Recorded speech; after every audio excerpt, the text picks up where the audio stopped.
Saya datang justru sebetulnya ingin banyak mendengarkan dan saya khawatir tadi saya terlambat, tapi untung pas datang pas mulai presentasi. Jadi terus terang saja saya baru tahu bahwa ternyata ada kekerasan terhadap perempuan di politik khususnya di pemilu. Ya, walaupun kita perlu diskusikan nanti tentang kekerasan-kekerasan tadi itu gitu. Nah,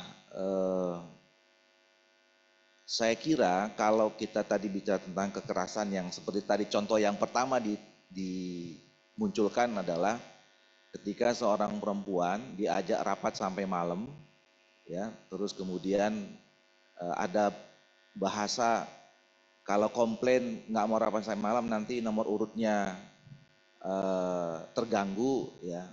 Saya kira itu berlaku juga terhadap laki-laki, gitu, ya. Kalau bicara tentang definisi kekerasan dalam politik yang seperti itu, saya kira semua laki-laki mengalami kekerasan. Ya, karena di lapangan faktanya secara politik jauh lebih keras yang dihadapi oleh semua insan politik, baik laki-laki maupun perempuan. Gitu. Nah, yang perlu kita diskusikan apakah memang perlu ada proteksi sampai ke kejadian-kejadian yang seperti tadi itu yang kita sebut bagian dari kekerasan itu. Nah, kemudian yang menarik adalah pasti ya yang tadi ibu-ibu akan menuntut kami misalnya di partai politik ini adalah soal kenapa nggak sampai 30%. Saya cerita pengalaman saja. Kalau dari angka-angka sebenarnya 2024 itu 22,7% itu adalah angka yang tertinggi keterwakilan perempuan di DPR sekarang ini dan meningkat dari pemilu ke pemilu. Nah, kalau kembali bicara angka sebenarnya dan dikaitkan dengan kebijakan, memang terus ada peningkatan kebijakan yang keberpihakan terhadap perempuan itu semakin kuat.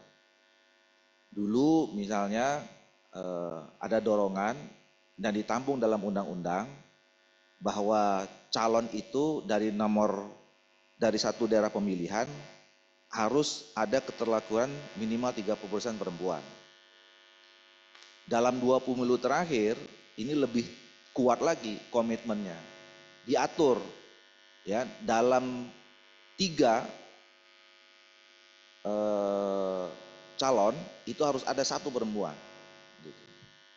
Nah, apakah kemudian nanti harus ada riset lagi? Apakah kemudian peningkatan kebijakan itu yang meningkatkan sehingga sampai 22,7%? Atau kemudian ada hal lain peningkatan kualitas perempuannya sendiri dalam politik? Nah, sekarang ini saya tadi telat karena kami sedang di Komisi 2 sedang RDP mulai membahas tentang perubahan sistem pemilu dan suara tentang bagaimana merubah kebijakan itu sudah ada setahun terakhir ini. Jadi misalnya sekarang tuntutannya lebih tinggi lagi, dari 3 itu 30% harus dipastikan perempuan nomor 1 gitu, ya kan? Tuntutannya begitu, tuntutannya. Nanti kita bicarakan sama Mbak Reri nanti di partai gimana masing-masing. Nah, tapi ibu-ibu sekalian, saya 2 pemilu terakhir ini di partai saya termasuk yang diberi kesempatan untuk melakukan proses seleksi dan penetapan calon-calon anggota DPR.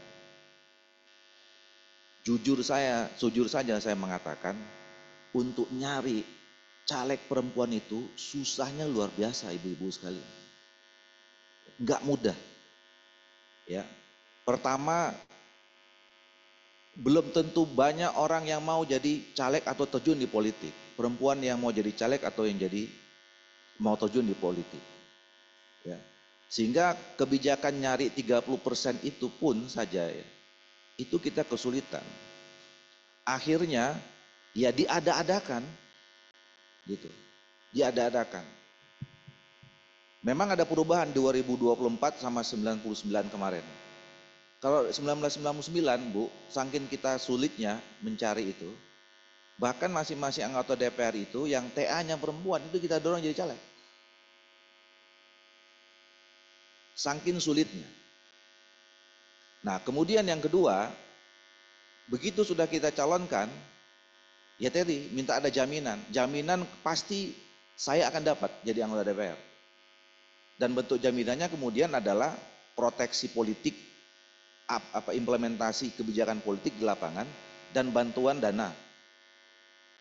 Ya. Saya bilang, jangankan perempuan, ya laki-lakinya aja kekurangan dana juga dalam sistem politik yang kayak sekarang ini. Yang dalam masyarakat kita semakin lama semakin pragmatis seperti itu. Gitu. Ya, bahkan lebih parah lagi, ini 2004 ini, saya waktu kemarin setelah menetapkan calon itu, banyak akhirnya perempuan-perempuan, ibu-ibu yang ngejar-ngejar saya, marah-marah sama saya. Kalau kayak gitu kenapa saya dicalonkan katanya, kalau bapak ibu nggak mau bantu. Kalau partai nggak ada duitnya ya bapak dong yang bantu saya. Wah, kalau dalam definisi tadi saya sudah mengalami kekerasan juga sebenarnya terhadap perempuan-perempuan yang saya calonkan itu, kira-kira begitu. Betul, bukan aja marah-marah, ada yang maki-maki sampai mau ngambek, kalau gitu saya mundur aja. Gitu. Nah, apa yang mau saya sampaikan ibu-ibu sekalian, dalam beberapa kesempatan saya diskusi dengan forum-forum diskusi dengan perempuan-perempuan Indonesia ini.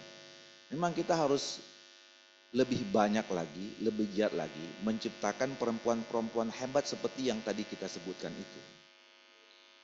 Ya, memang harus ada dibangun sistem secara kultural di masyarakat kita untuk menempatkan perempuan itu sama kualitasnya, terutama di bidang politik. Jadi kalau kemudian yang dituntut adalah sekedar partai politik, yang dituntut adalah pemangku kebijakan, menghasilkan sistem politik yang menempatkan perempuan itu pada akhirnya boleh masuk. Tapi ketika nanti pada saatnya diberi tanggung jawab, itu akan jadi problem. Mohon maaf Bu, kalaupun kemudian ada, nih di partai saya cerita, ya, ibu-ibu itu menjadi anggota DPR juga tidak kemudian berupaya untuk meleverage kualitas dirinya menjadi seorang politisi yang memang penting. Gitu. Jadi datang sekedar ngisi absen, pulang, kita nggak tahu di mana. Gitu. Nah, artinya boleh kita sambil memperbaiki sistemnya, ya kan, memberikan kesempatan peluang kepada perempuan-perempuan Indonesia untuk aktif di politik dengan angka-angka tadi seperti 30%. Tapi sembari itu kita juga mendorong secara kultural maupun secara struktural adanya pembinaan, pendidikan, pembelajaran, peningkatan kualitas perempuan-perempuan Indonesia untuk sampai juga menjadi politisi-politisi yang handal. Sehingga kita nggak kesulitan lagi, nggak cari-cari lagi gitu. Dan kemudian kalau kemudian diberi kesempatan perempuan-perempuan Indonesia itu masuk di dunia politik, memang bisa berkompetisi lah, kira-kira begitu. Nah, yang berikutnya, saya mungkin izin tidak terlalu lama karena saya harus kembali lagi, Bu. Salah satu peluangnya, ya, memang selain ada kebijakan afirmatif tadi itu, sistem politiknya harus kita semakin hari kita sempurnakan. Ya. Ini sekedar informasi saja.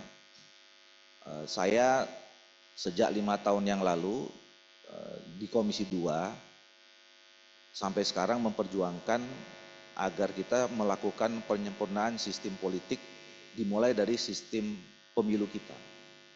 Tadi banyak disinggung dalam riset ini bahwa sistem pemilu kita yang sekarang proporsional dengan daftar terbuka itu memang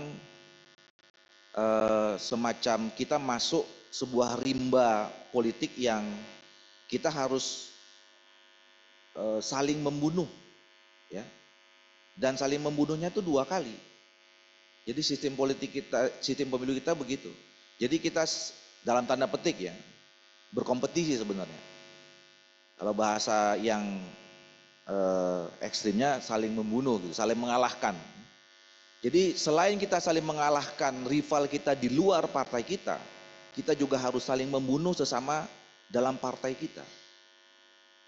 Jadi kita disuruh bertarung habis-habisan gitu.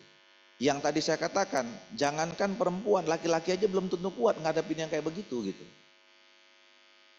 Di tengah dengan situasi masyarakat, sekali lagi saya katakan tadi itu, semakin hari semakin pragmatis. Nah makanya sekarang kita ini mau mencoba, saya termasuk orang yang mau mendorong supaya sistem pemilu kita itu, kita harus berpikir, sudah mulai berpikir mungkin perlu dipertimbangkan untuk menggunakan sistem campuran, ya, antara sistem yang proporsional dengan yang distrik. Nah mungkin kalau ada proporsional tertutupnya di situ adalah bentuk bagian dari proteksi terhadap perempuan-perempuan. Ya, kalau selama ini saya melihatnya bahwa kenapa perlu ada proporsional tertutupnya? Alasan yang pertama adalah kalau kita sudah memilih sistem kita adalah sistem politik kita adalah sistem demokrasi, maka kita punya tanggung jawab untuk melakukan pelembagaan partai politik. Nah itu hanya bisa dilakukan kalau misalnya pemilu ada bagian dari proporsional tertutupnya. Nah yang kedua, ini memberi kesempatan atau dalam tata petik tadi awalnya sebelum saya diskusi perempuan ini, proteksi terhadap para pekerja-pekerja partai. Jadi kami ini, ibu-ibu sekalian, kalau yang namanya pimpinan partai, dia punya tanggung jawab untuk ikut membantu membesarkan partai selama 5 tahun. Begitu menjelang menghadapi pemilu, ikut di dalam sebagai caleg, itu hampir rata-rata kalah dengan orang-orang yang punya modal kuat, ya. Padahal kami ini ngurusin partai. Nah mungkin dengan sistem yang campuran ini ada tertutupnya, itu menjadi bagian proteksi terhadap pekerja-pekerja partai. Nah hari ini saya mau nambahkan dengan tadi ada seperti itu, mungkin proteksi terhadap pekerja partai dan perempuan, ya kan? Jadi kebijakan affirmative actionnya itu bukan ditambah di situ, senang kan Pak ya? Nah jadi sehingga, nah kalau yang kuat-kuat, yang punya popularitas tinggi, yang punya modal cukup, yang main di distriknya lah, kira-kira begitu. Makanya kita bagi, ada campuran, ya, ada yang, nah tinggal kita pilih nanti, Mbak Kusnus pasti bisa nanti kadang-kadang kita diskusi, apakah nanti campurannya mau MMP atau MMM atau paralel gitu, nanti kita. Tapi yang penting ada campurannya gitu. Nah, kemudian yang lain, selain sistem